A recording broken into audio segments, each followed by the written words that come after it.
Hey, hey, hey, ladies and gentlemen, what's going on? What's going on? What's going on? Give me 1 second. Make sure I got my earpieces in. Make sure y'all can hear me. Give me a second. I should be good to go. We live, Miss Burke. Hey, Come on. I'm good. Hey, thanks for jumping on, man. I know got a lot of stuff going on. Yeah, I just got back in the house. I showed the place 3 to 4 people today. I Okay. just got back in the house. We moving around. Well, we live. We I live. know. All right. This thing, I probably ain't doing none with these anyway. I put one in. So, hey, welcome, ladies and gentlemen. Thanks for jumping on. My name is Eric McKinley, Director of Program Development of National Business Builders. We have with us on the line Miss Bertha Winston. She's out of the DMV area, guys. We're talking about credit, y'all. We're talking about credit, how important it is. We're talking about how important it is and why we need to maintain it. So, do me a favor. As you jump on, drop your city, drop your state, like it, share it, and tag somebody. And that's what I'm about to do right now. I'm going to tag the panel, see if I can get them involved so they can get their people involved. And give me 1 second as I get this thing going. Hope y'all had a productive day today. I surely hope you had a productive day today. Happy Freedom Friday, y'all. Happy Freedom Friday. Because it's definitely Friday somewhere in this world, man. It's Friday somewhere. And if you ain't liking what the day brought to you, then you might want to consider doing something a little bit different than what you did before. So give me 1 second. Drop some of these people on here, man, and share this thing. Hey, Mr. Hall, how you doing? Thanks for jumping on, man. Too blessed to be stressed, man. All is well. Too blessed to be stressed, man. I tell you. They can stress out if they want to. They say stress kills, man. Absolutely. Along with other stuff, you know. But yeah, ain't no sense in stressing out about something you can't do anything about anyway, right? That is the truth, man. We got to stop bringing about situations that we can't do nothing about, but we didn't create it. Can't do anything about, man. All we can do is hold on, man. Take control of what we can take control of. And usually that's enough. Yeah. If we do it. Yeah. Absolutely, man. So I'm tagging some folks right now. I don't have my head down, just not doing anything, y'all. I'm tagging some people. So as I tag a couple of folks, man, I want you, like I said, jump on, drop your city and state, like it, share it, tag someone, and let's get this thing on the road, man.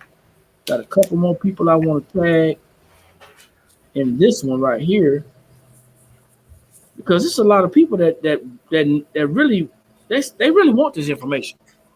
They want this credit education. They want it. A lot of people don't know they want it, but they want it, right? They want it, man.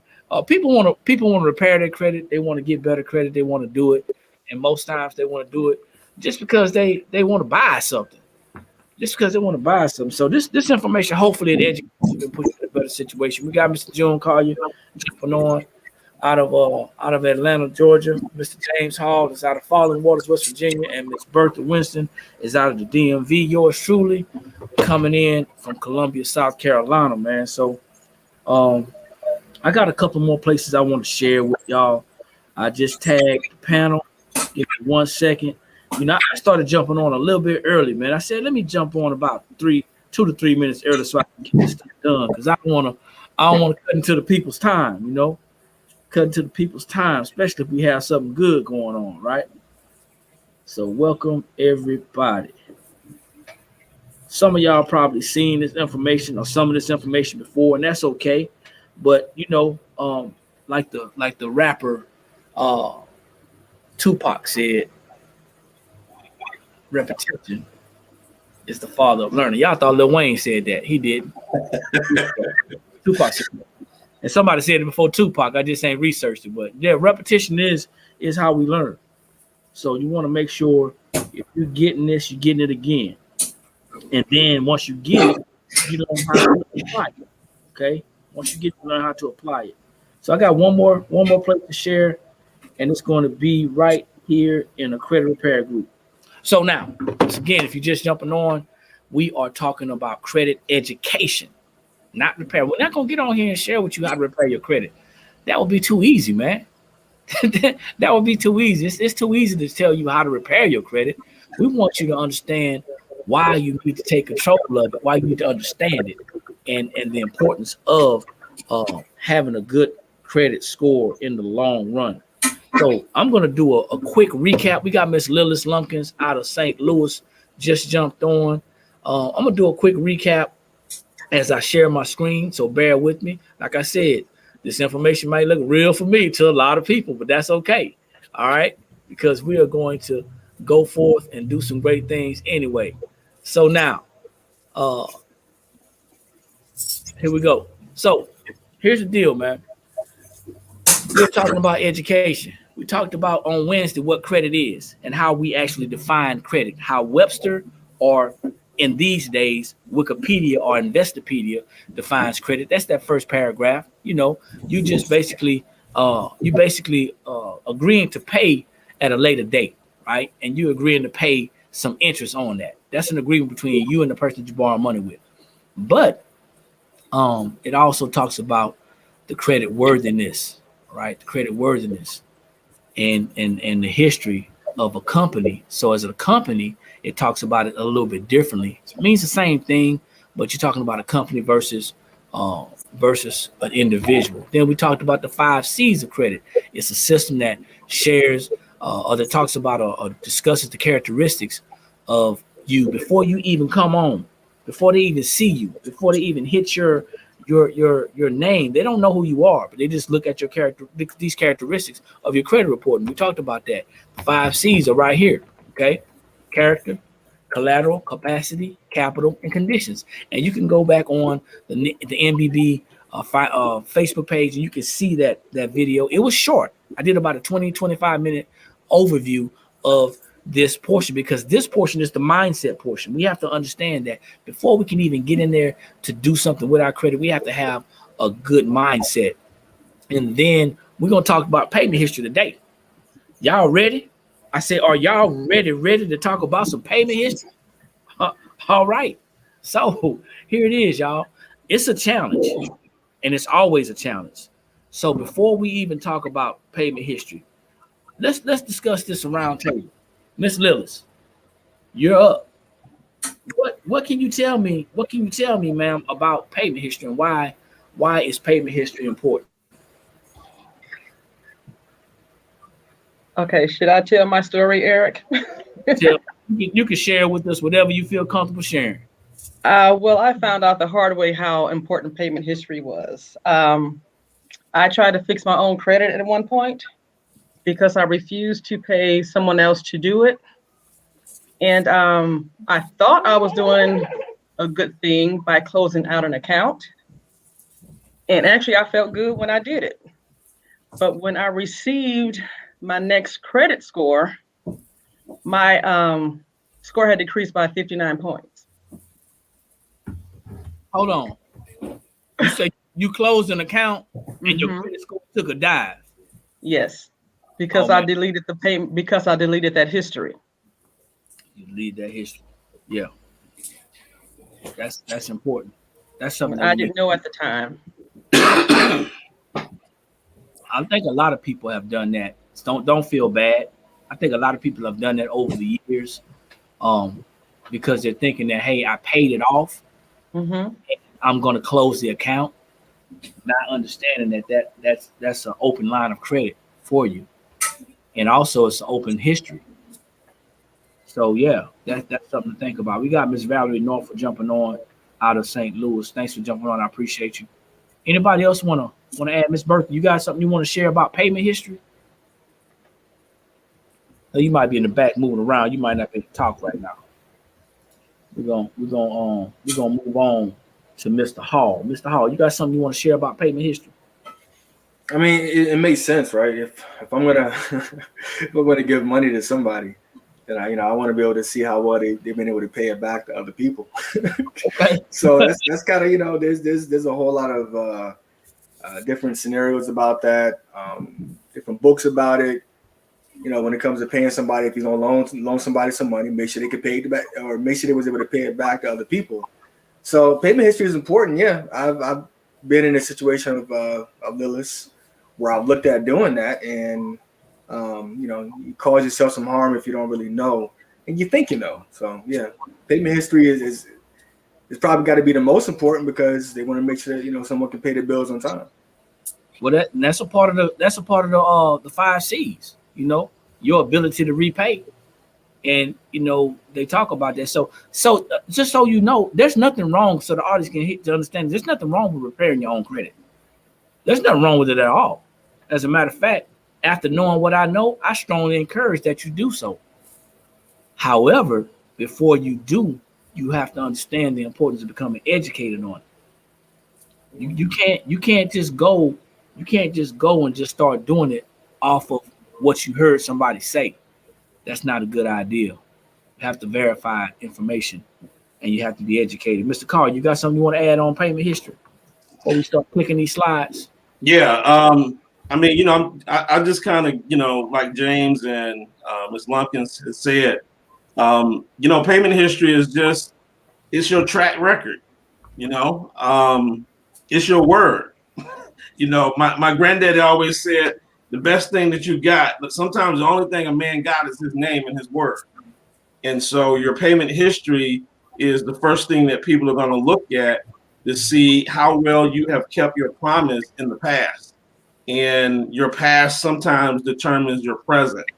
And so I think when we talk about credit, we got to pay attention to our bills and make sure that we don't overextend ourselves. I don't think there's anybody out there that just doesn't want to pay their bills, right? I don't think anybody just wakes up one day and says, I ain't paying nobody. No. But I think what happens is because they don't manage and budget, they end up overspending money. And that's the hard thing about debt is you can overspend and not know it if you're not paying attention to what's going on. And then you'll wake up and you got more bills than you have money at the end of the month. I'm glad you said, and I like that you said that. You said manage and budget. But for all the viewers and listeners out there, people who see this at a later date, it's not just about budgeting, because it's hard to budget zero. I'm just saying, you can't budget what you don't have. That's a fact. You can't budget what you don't have. So check it out. Payment history talks about how well you paid your bills on time, commonly known as your credit score. It has a huge impact on your score. Payment history can go in increments of 30, 60, 90, 120, even 150 and 180 days. And for people out there that don't know, you can actually be late and it not be reported on your score. But why would you want to play with fire? You know what I'm saying? Why would you say, hey, I'm late, but it ain't 30 days, it ain't 31 days, you know what I'm saying? I'm late, but it's not going to be reported. So you're going to still be charged a late fee. So imagine this, and I just want to throw this out to everybody who may see this. Imagine if you have an issue with getting paid on the 7th, but your bills are due on the 1st to the 5th. Your bills are late, right? Right. They're going to be late most months, right? So you're going to lose money by paying late fees. So don't let's not make a habit of that. We may have to adjust that's why it's important to budget. So we may have to adjust our payment schedule and pay towards the end of the month for the first of the month. If that made sense to anybody, I hope it did. A lot of times we wait to the last minute to do that. So that's just a side note. So now, credit score. It's a lot of people, and I'm just going to focus right around here. See where it says poor credit, between fair credit and bad credit.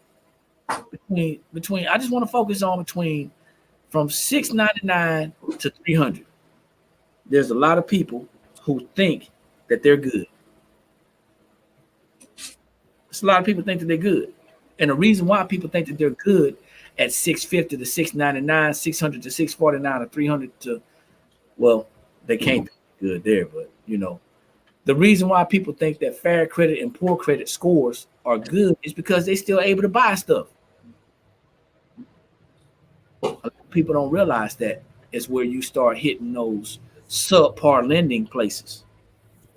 Them buy here, play here places. Y'all know about them. No, I'm sorry, y'all don't know about. I know about those places because I know I'm probably the only one that probably had to go to Rent a Center or Aaron's Furniture. Man, Aaron's was my buddy. I used to know the owner. Huh? I said Aaron's was my buddy, man. I used to know the owner. Okay, see, I thought it was just me. So, going to the car lot, man, and paying for a car, buying a car with 18% interest because you had bad credit. That's some predatory stuff, man.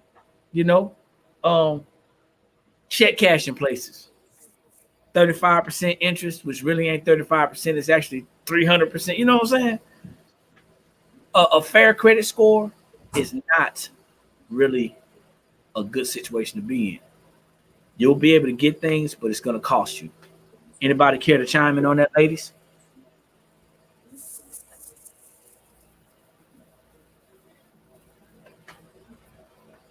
All right, Miss Lillis, what you got to share with me about this fair credit? Because I mean, it's nothing really to talk about with the best, the excellent, and good.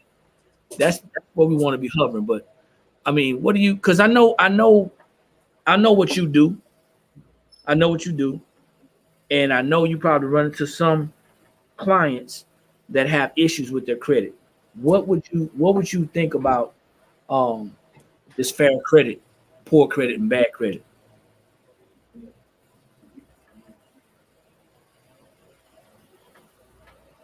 She may not be able to talk. Okay, don't worry about it. Miss Burke, are you there? I think Miss Lillis was muted. Okay, you want to try it again? I was muted.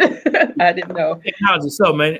No, I mean, between the bad and fair credit, I mean, the interest rate is going to be so high with whatever you get. Yeah.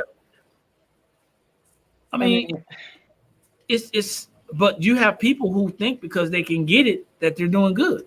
Right. They do. It's not people. I mean, they'll let you borrow, but high risk. You're really high risk. What you got on that one, James? I mean, I think you hit it, outright, man. If you think about it, we feel like, I guess, if we can get something, then our credit is decent enough.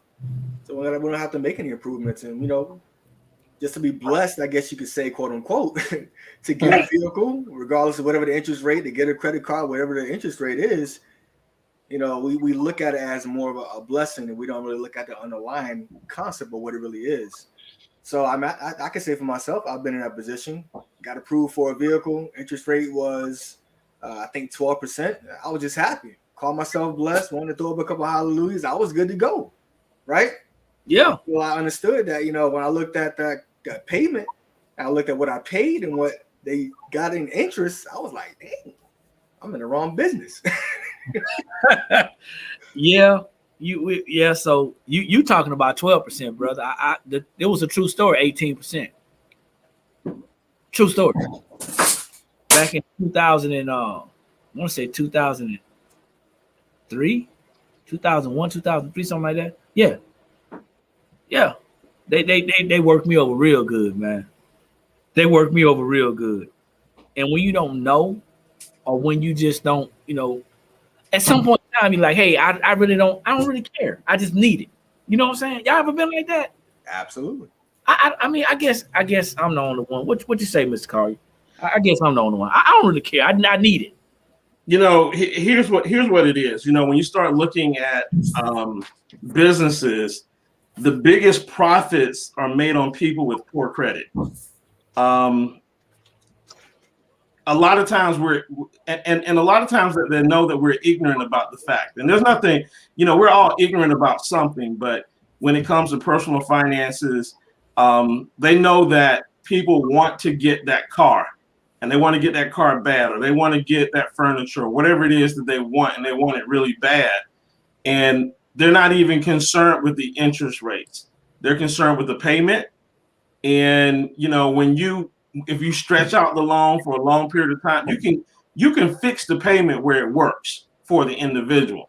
So when the individual drives off or takes off, that individual is happy, but they don't understand the detriment that they've done to their personal finances until later on down the road, the car breaks down and you still upside down on the car. You've been paying for it for the last 4 years. And so I think a lot of the times when we see these companies that loan you, even if you have poor credit, they're usually loaning you tangible items that they can come get if you don't pay it off. So you mentioned errands, rent to own furniture, cars.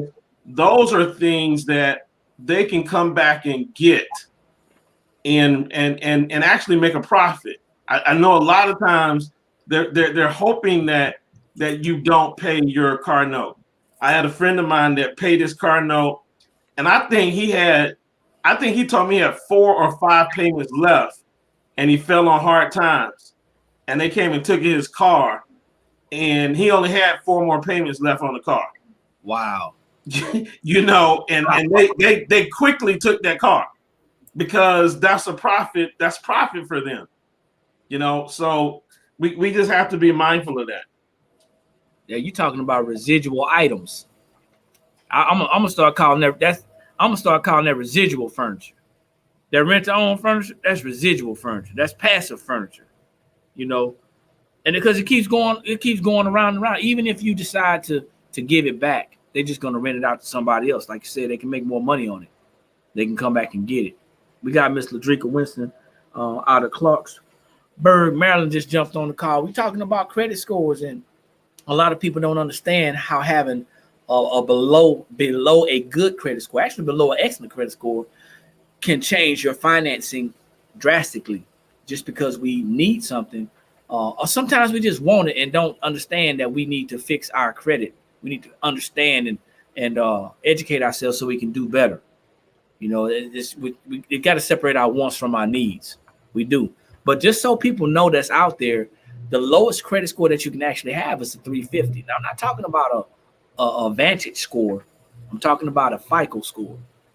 The highest that you can have is an 850. That means that you have 550 points out there to take that test. Y'all been in school, man. Y'all took tests in school. You get points for this section, you get points for that section. Well, a lot of people don't know how many points they're getting, and that's why a lot of times the education part is so important, because they don't know. So when you're talking about payment history, here you go. This is what we're looking at. Payment history. Like I said, the scores ranging from 300 to 850, and if you look to the left, you see a picture of payment history. Now, my credit score don't look like this. All right, I'm just be honest with you. Mine don't look like this now. It's getting to be like this, but you see that 2010 to 2015. I got some years back there that it don't look like that. I got some red lights and some yellow lights on mine. You know what I'm saying? If I pull mine up right now, and I'm not embarrassed. I'm sitting on a 770 credit score right now, so I'm happy. I've come from a long way, but that history though, right? That history stays with you. It stays with you for a period of time. So, mine don't look like all green light gold. I got some yellow lights and some red lights. And like I said, it's 550 available points. Now your payment history, it makes up 35% of your credit score. And a lot of people will look at that 35% and say, hey, that's really important. And it is important. And most individual credit repair agents and specialists will actually hold that over people's head and talk about how important that payment history is. It's 192.5 max points. It's the largest factor of your score, but I'm going to say this right now. You cannot, I repeat, you cannot control 100% of your payment history. And if anybody out there that sees this can tell me or show me otherwise, I'm here to listen. You know, I'm gonna listen. I'm gonna listen to what you got to say, but then I'm gonna go back and show you that you cannot control 100% of your payment history. You can't do that, even unless you start off clean and you're good. But somebody who has a wrecked credit score, I'll put it like that. Somebody who has a questionable credit score, credit score, and credit report, and they had some questionable things going on, you can't control it. Anybody want to chime in on that? Eric, I'm gonna jump in real quick because I want to highlight something. When we talk about the FICO score being 300 to 850, here lately, there are other FICO models out there. Yep. And they try to confuse you because, you know, I went to the dealership and they told me I had like a 900 credit score, and I was like, wait a minute, it only goes to 850, and then whatever they had, it went to 920 or 925. I forget what it was, but this lets you know that there's money in your credit score for the vendors. And so I don't know why they don't have just one FICO score, but there's like a FICO 8, a FICO 9, you know, a FICO 7. They got all these different FICO scores to confuse us as consumers. And so one of the things that I encourage people to do is before you go out and purchase something, go to myfico.com, pay to have your FICO scores there. And MyFICO, I'm sure there's other sites out there, but I go directly to the source. I go to myfico.com and they will show you all the different FICO scores and how you rank on each score, so that when you go to the car dealership or you go to the furniture store or wherever it is that you go, you know what your credit score is based on the item that you're purchasing. So if you're purchasing a house, that's a totally different FICO score than when you're purchasing a car. Hey, Lilith, you listening to this? I am. Yeah. I'm taking notes. What I told you, I said trust but verify. It's just been confirmed, right? Now, before I said something, before June said something, I had talked to Lilith. We were having a conversation, and I told her, I said, you know, it's over. At the time that I did the research, it was over 50 different FICO scores, over 50. And I told her that, you know, the reason why when you go to buy a vehicle and then go to buy a house, that your FICO scores are different is because they use different scores. The vehicle is usually FICO 8, and your house or mortgage is usually 2, 3, or 4. FICO scores 2, 3, or 4.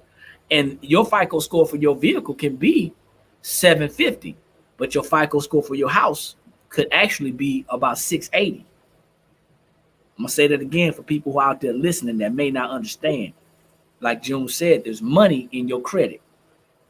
And everybody is like piranha out there trying to get into this credit game because they know that if they can get a piece of reporting what you have, then they can actually make some of this money as well.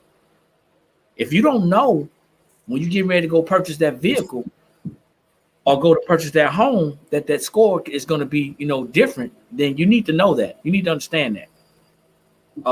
Like you said, it's all fine. It's all money. Anybody else want to chime in on that?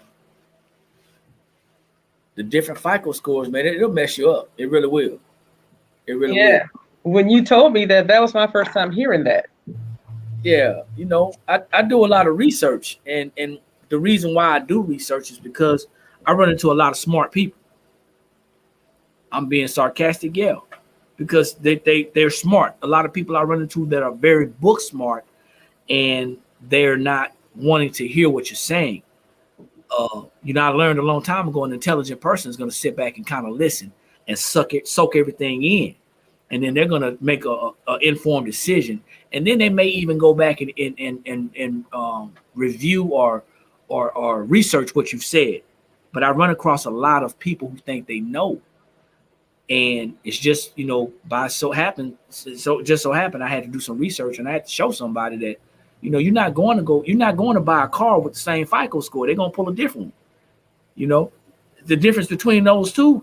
The other thing is, check this out. And it will seem that the FICO score for your vehicle should have to be higher because you can drive a vehicle off. You can't drive that house off.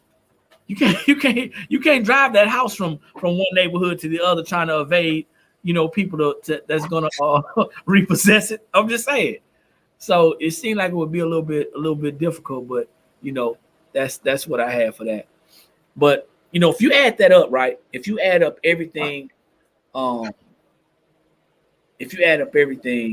from those numbers that we had, the 192 plus the 300, you're gonna have a 492.5 score. You still ain't gonna have a perfect credit score. So you got other areas that you need to work on. And we're gonna talk about that at a later time. Like I said, we're talking about 3 to 4 weeks of talking about this. It's education. These are things that people need to know that we don't a lot of times make time to talk about this. But let's move on to account types.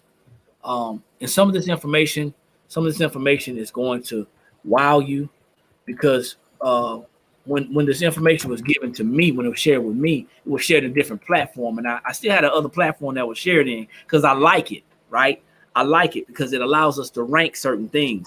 But think about what shows up on your credit report, because a lot of people don't even know how to read the credit report. I was one of them.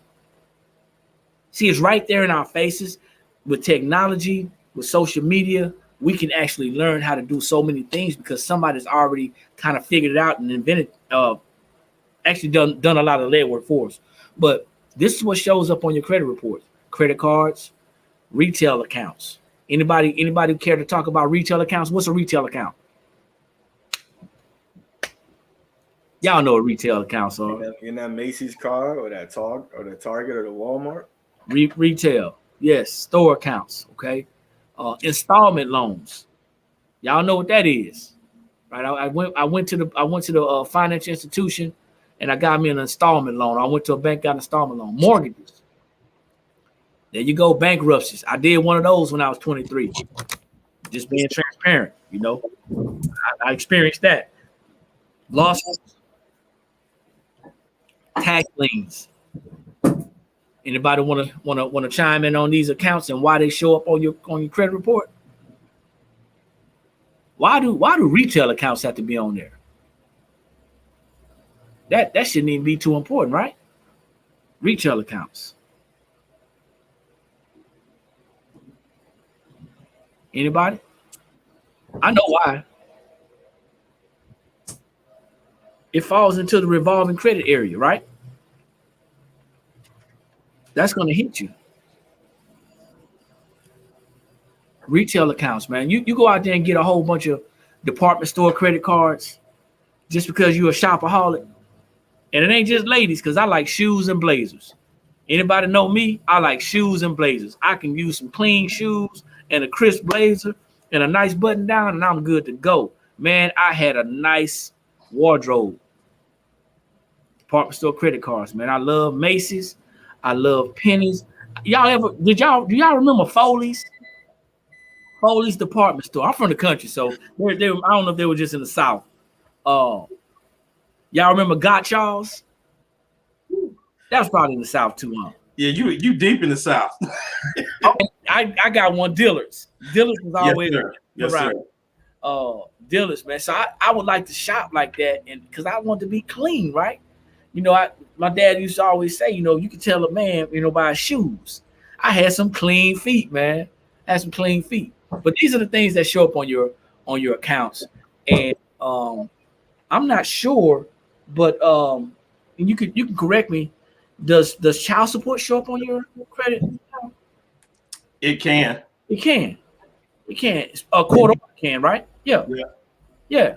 So for the people out there, I ain't gonna say for the men, because it can go either way. For the people out there who are playing around with their child support, you playing around with more than just your taxes, stimulus money. You playing with your credit too, man. You playing with your freedom. So just think about that. Let's talk about late payments. Late payments, right? Check this out. Late payments is pretty much reporting details about negative things. How late you were, how much you owe.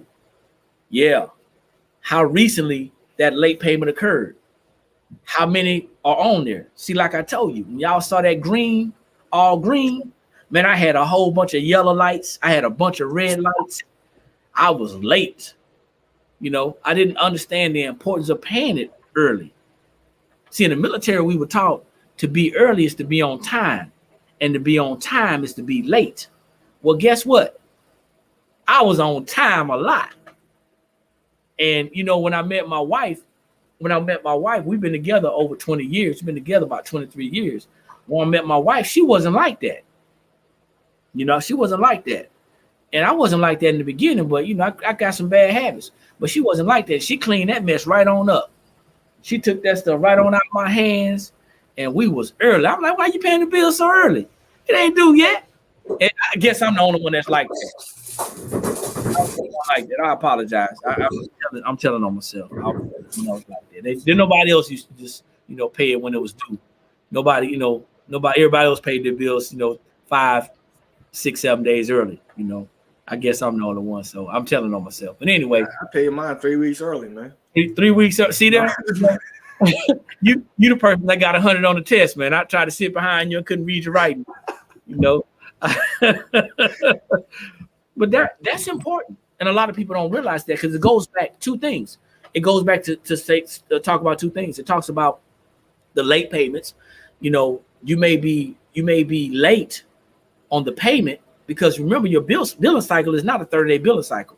Your billing cycle is like a 25-day billing cycle for the most part, right?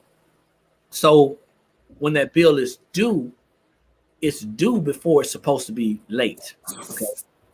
And then you have a little grace period before you have to pay that late fee.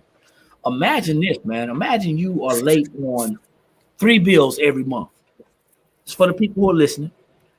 Imagine you late on 3 bills every month. And those 3 bills add up to $100 a month in late fees. Now, my math ain't that great, but I love numbers. And I know that if I multiply 100 times 12, that I'm going to be losing at least $1,200 a year. Think about that. $1,200 a year because I didn't understand the importance of paying my bills not on time, but early. Not to mention, I was jeopardizing my credit. So that's just something to think about. But not just the negatives, it also shows your on-time payment history as well. Okay? It also shows your on-time payment history as well. So I got this one from my mentor. This is a real cool tip, man. And people ain't gonna want to hear this. Listen, I'm not just giving this information out just so you can not pay your bills. But if you happen to fall on the hard times and you just can't pay your bills, think about this. Don't juggle paying your bills. And I wish I was sitting behind my whiteboard instead of sitting behind my banner, because I would do a little example. But just imagine this. Imagine you have I'll make it easy. Imagine you have 12 bills, but you only have enough to pay 10. All right. I just want y'all to visualize this. If you're driving, don't close your eyes. But if you're sitting at home and you don't have any sharp objects and you don't have anything that you're going to burn yourself or hurt yourself, close your eyes and imagine having enough money to pay 10 bills, but you got 12. And you say, hey, well, this month I'm going to pay this bill. And then next month I'm going to pay these 2 bills, right? So I'm always having 2 bills that I'm not paying every month. And I got a rotation going around. And before I know it, I don't just have 2 bills that are late, because you got to do the math and see it in your head. I actually got 3 bills that are late. Did that make sense? Did I mess that up? I'll make it simple. Let's say you got 11 bills and you got enough for 10 bills. You got enough money for 10 bills. And you got 1 bill that you flip back and forth. You pay that bill in January, you can't really pay it in February, so you pay it again in March, and you pay another bill in February. Next thing you know, you got a bill in February and a bill that you missed in February. Then you actually do the same thing in April. You keep on juggling. Next thing you know, you got 2 bills that are actually late. Those are 2 marks on your account. You don't want to do that. You got to decide who is not getting paid. I know it's hard, I know it's a hard pill to swallow, but you got to decide who is not going to get paid, because this is a huge decision, especially when you want to be able to maintain your credit. Okay, you want to maintain your credit. When I heard this and I saw this, I said, man, the light came on automatically because it made sense. Why? Because I was the guy in the circus juggling the bills, right? I was the one juggling the bills. And I was saying, okay, I'm going to pay them on this time, but then I ain't going to be able to pay them next time, and they'll still have a payment. See, they call you. They call you and your phone rings. I don't know. I think I was about 20, because I was in the military. I think I was about 22, 21, 20. I might have been 20, 21 when I got a cell phone.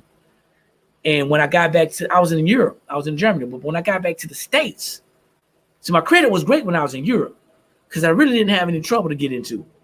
But when I got back to the States and I had all that money lying in my pockets and I had all that credit available to me, man, I didn't talk to my parents. I didn't want to hear it. I just wanted to do what I wanted to do. And I had a cell phone. And of course, I would give them my cell phone number. Y'all know at that time, even back then, I was ducking and dodging and watching my phone for bill collectors, because they'll call you. Y'all know they'll call you, right? They want their money. Oh, I guess they were just calling me. I'm the only one. I'm not going to mess with y'all, man. Y'all, it's Friday. I ain't gonna mess with y'all. I was the only one that was calling. Don't be pressured by bill collectors. Don't be pressured by them. There's laws against them calling. It's called harassing, and we'll get into that later on. It's easy to fix one late account or two late accounts than it is to fix several. Okay, so that's what we're talking about, the juggling. So if y'all out there looking at this and y'all see this at a later time, y'all say, what is he talking about juggling bills? Well, it's easier to fix one or two late accounts or jacked up accounts than it is, and it should be late, not later, than it is to fix several. Okay. Anybody want to chime in on can't pay your bills? Hey, Eric, I'm gonna add something to that, because sometimes people do fall on hard times. Yep. And so there are gonna be times, hopefully not, but if there's times when you just can't pay everything, you're gonna be late. You're about to mess up your credit because you're gonna be late on some things. Like you said, don't juggle paying bills. I think another way that people call it robbing Peter to pay Paul, right? And so what ends up happening is we end up paying the people who call us the most and who holler the most on the phone. And we'll look up and we'll have 5, 6, 7, 8 late payments. And we just don't need to do that. So the other thing that you need to understand, because this is where I was at. I was in a situation where I couldn't pay all of my creditors. I had to take a look at, I couldn't pay all my credit cards. So what I did is I said, I got to figure out who's not going to get paid. I had a credit card that I had for the last 12 years. And then I had some credit cards that I only had for 3 years. So guess who didn't get paid? The 3-year credit cards didn't get paid. Yeah. See, if you understand how the credit game works, I want to make sure that I got long history. I got good history with that long credit card that I've had for the last 12 years. The credit card that I just got 2 years ago, I'm a default on that. I'm a default. And then the other thing about the bill collectors, if you tell the bill collectors to no longer call you and to interact with you via mail, they have to do that.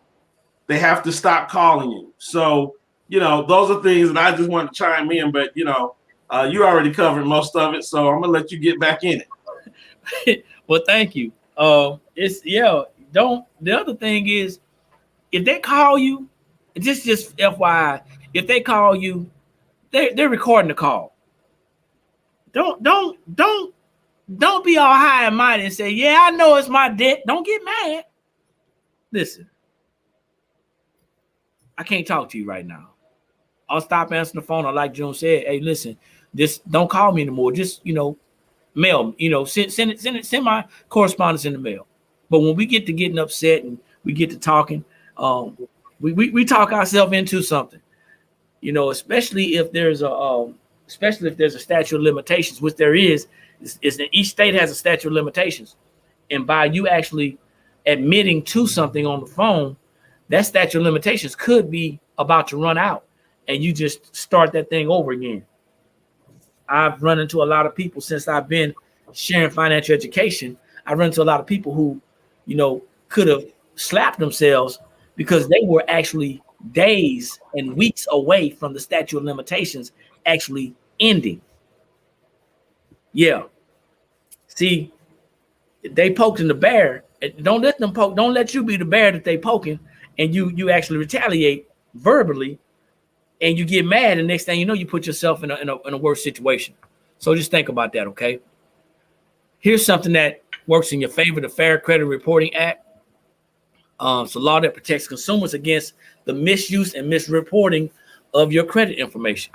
Okay, that's something that's going to protect you. So if you want to Google that, they're always, I think they update it every 2 years. If you want to Google that, you can actually Google it. Probably can save it as a PDF. I wouldn't, me personally, I know somebody who told me they read the whole book. Me personally, I would do like a control find. You know what I'm saying? I'd do a control F and search some things and highlight it like that. But if you have time to read that book and take some notes. You get a digital copy, you can actually highlight it and all that good stuff, right? Exercise your rights once you know them. If you don't know your rights, then you can't exercise them. I'm going to say that for the people in the back. This is a book that protects consumers. If you don't know your rights, then you can't exercise your rights. And they are banking that you're not going to know your rights. They're banking on it, okay? They're banking on it. Outdated information, incorrect information, and I can pronounce it. It's erroneous information, outdated information, incorrect. It has to be removed. If it's not your name, if it's not your address, it has to be removed. Okay. Many items are removed due to poor record keeping. Think about that as well. So you can actually be winning and not even know it. You could be up by 3, and the score clock is down to 10 seconds, and they on their own 5-yard line, and they can't do nothing. You can be winning and not even know it. So we got to know the rules, okay? The solution for payment history is real simple, y'all. You got 4 letters. You got your debt validation letter, your method of verification, your violation of your Fair Credit Reporting Act rights letter, and your intent to litigate. So basically, and just going to breeze through this, these are letters that you use to dispute items on your credit. Now, I'm not saying that it ain't your debt, but by law, they have to prove that it's yours. So they have to verify that it's your debt.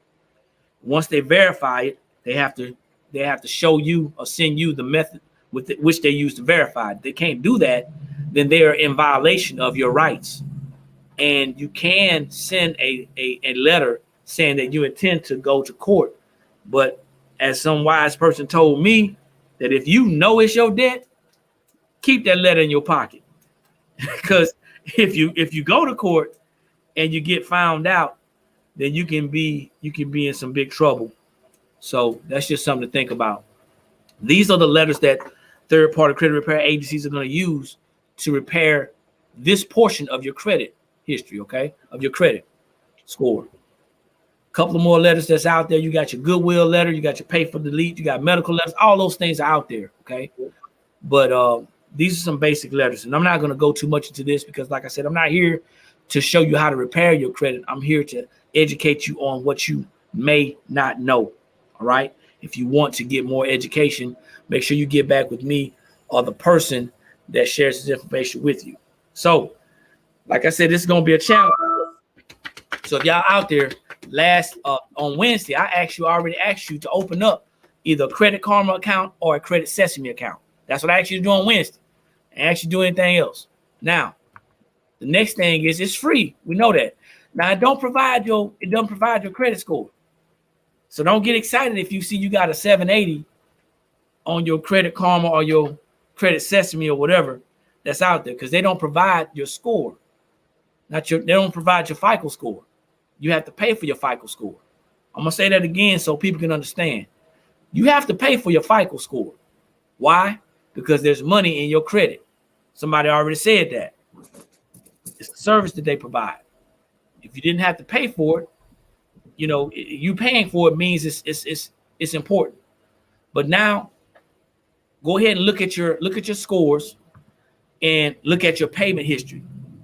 Now, if your payment history look like mine did, red light, yellow light, green light, go. We got some concerns that we need to address. All right. I'm gonna say if over 68 million people have poor credit, then that means there's a lot of people that's gonna have some yellows and some reds out there. Don't be alarmed. Don't be alarmed. Okay.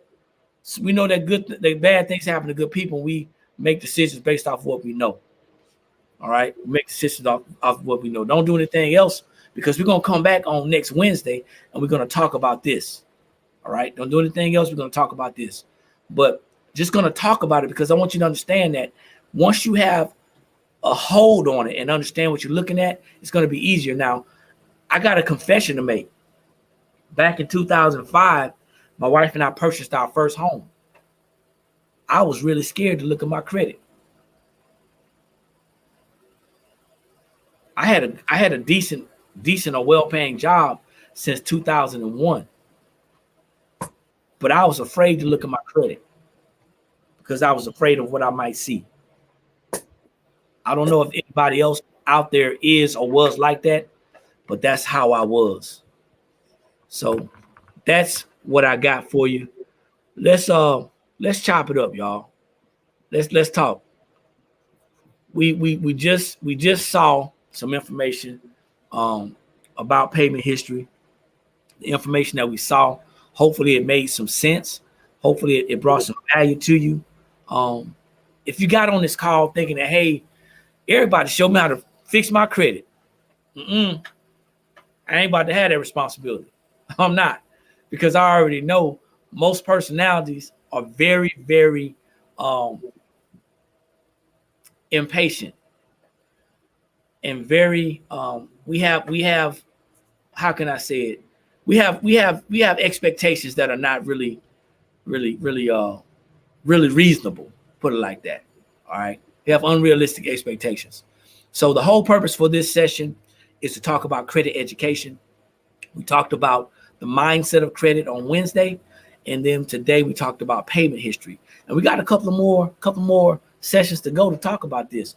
But if you are interested in learning more and you can't wait until Wednesday, man, hit somebody up that shared this video with you, because I'm sure they can help you to get to where you need and want to be. But remember, it ain't just about repairing your credit. It's about managing your finances. And if anybody out there thinks that, man, if I could just repair my credit, everything else will just fall in line. Y'all ever heard that? I get that a lot too. They think that if I could just fix my credit, that everything else is going to fall in line. It's a mindset. So what I'm going to do is do a round robin, and we're going to close this thing out. Miss Lillis, you got something for us? What would you leave? And this time you got to unmute yourself. This time you got to unmute yourself. What would you leave? What would you leave with your audience after seeing what we shared just now? I know you have a credit education company that you actually are active in, and you have clients right now that you're assisting. So without sharing too many of your secrets, but what would you share with your audience? I always go back to education. But my thing is, there's a saying, what you don't know won't hurt. But I always tell them what you don't know can and will hurt you. Yeah. And so I educate them on what I'm doing and why I'm doing it. So I take them step by step. So they'll know exactly what their credit score is about. I mean, the entire credit score, not just the payment history, because at one point I thought it was only the payment history. So, and I just let them know that I'm here to educate you, to teach you what I know, and to help you keep your credit, to keep a strong credit profile. Absolutely. I like that. You know, when I was in the military, they told us I was a communicator. And they told us the most important part of communication is receiving. A lot of times we think it's sending, but we got to be able to receive. Right. Now answer any question they have. Got to be able to receive. Right. So thank you for that. Mr. Hall, what you got for me? I mean, very well thought out presentation today. Payment history is important.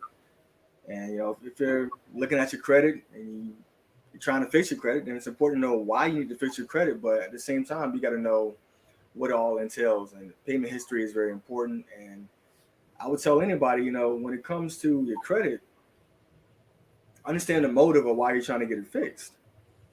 Because if all you're trying to do is to get it fixed to go spend some more money, then you might not necessarily have the best motive to put you in the best situation financially. So because of that, you know, even if you go and get a good credit score, then you might go and spend more than what you should have spent because now you got a lower interest rate. So always be looking at your overall financial situation. You know, look at why you're getting your credit score fixed or why you need it fixed or how you need to fix it. And really start focusing on what you need to maintain it. You know, too many times we chase after the fix, but we don't look at the maintenance. But I see in the 2022 Hummer that the wheels turn sideways, get into the parking spot, and then they turn the other way, and I can slide out. I got to get my credit straight so I can get that. I gotta have it. I'd say go ahead and get it. Because the reality is everything is permissible, but not everything promotes the true character of God. Hey man, listen, I don't even want the Hummer no more, man. You know, since you just said I don't even want the Hummer no more. You know what? I'm gonna keep my truck. Mr. Collier, come on. Yeah, why you stepping on my toes with that Hummer, man? You know I want that Hummer. Yeah, why was you? Oh man. Hey, listen, I got four things I'm gonna say. The first one kind of correlates with what James was saying, and it reminds me of a gentleman by the name of Larry Gates. He said that bad credit saved him because it taught him how to live life with cash. He said bad credit was the best thing that ever happened to him because his credit was so bad that he couldn't get anything, and he had to learn how to live without credit. So I want you to think about that. If you got bad credit out there, it might not be so bad. It might not be so bad. We're always looking for the silver lining. But the three things that I have: pay your bills on time. You know, Mr. Curry will say that all the time. He'll say, you know, the easiest way to fix your credit is pay your bills on time. That's the easiest way to fix your credit. Here's the other thing. Know your budget so that you don't overspend. It goes back to what I said. I don't think there's anybody out there who doesn't want to pay their bills. I mean, if you had the money, you just pay the bills. But most of the time, the reason why we're not paying our bills is because we have overspent and we don't have the money to pay it. And then the final thing that I'm going to say, because this affected my son and I, is to know your score before borrowing money, and then to know what the interest rate that you should be getting based on your score. My son, who's 22 years old, bought his first car, and he has a 765 or something like that as a credit score. And they wanted to charge him 20, 21, 22% interest because they said he didn't have any car credit. There's no such thing as car credit, but they tried it. They didn't know his daddy. They didn't know his daddy, right? But long story short, we went from 21% down to about 3% on that loan. And so just because you have good credit still doesn't mean that they won't try you, especially if you look like us and you in the wrong side of town. They might try you, and that's what happened to us. So I'm gonna leave it at that. All right. Well said. Everyone, thank you for sharing your thoughts and being here. as always, y'all make the call, because if not, I'm talking to myself, and it's a short conversation. If you don't know that, go back and look at Wednesday. It was a short conversation. So, hey, I like having fun, y'all. But what I want to leave everyone with is this: before you fix your credit, repair, build, maintain. Before you even get into that area, please find out how it got like that in the first place. Please. I gotta say this. You didn't just wake up and your credit was like, bam, it's running away from you. Find out why it got like that. So when you go to build, repair it, build it, and be able to maintain it, then you'll know what not to do. And that comes with the education. It comes with the education. It didn't just happen to get like that. So for those of you out there who are looking for education, this is the channel and the station. We're sharing information because we are financial educators. With financial education, you will become financially literate. That's just all. Now, credit is a huge, important factor in our finances, but it's not the only factor. I want you to think about this as we close. Look at your hand. If you don't have a thumb, it's going to be hard to pick stuff up. All right? So credit could be that thumb. Sometimes it could be that pinky. It's very important because it gives you that balance. But you can replace a lot of different things with that thumb. Meaning that credit is not the only thing. Okay, it's not the only thing. When we look at our personal finances, we got to look at everything. So credit might be important to you. Find out why. Find out how it happened so it doesn't happen again. We got Miss Bertha Winston. We got Miss Lillis Lumpkins, Mr. James Hall, Mr. June Collier, and yours truly, Eric McKinley. And we're signing off. Like I always say, when you know better, that's when you have the ability to do better. And I've been at this office all week long, and my wife been cracking this whip.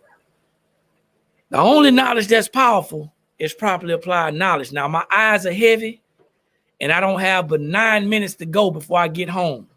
So I'm going to be okay. But if you are looking for something between now and Wednesday, please get back with the person that shared this information with you, because we are always sharing information. I look forward to seeing y'all at the top, because there's too many people struggling at the bottom. Y'all have a good night, a good weekend, and God bless. Peace.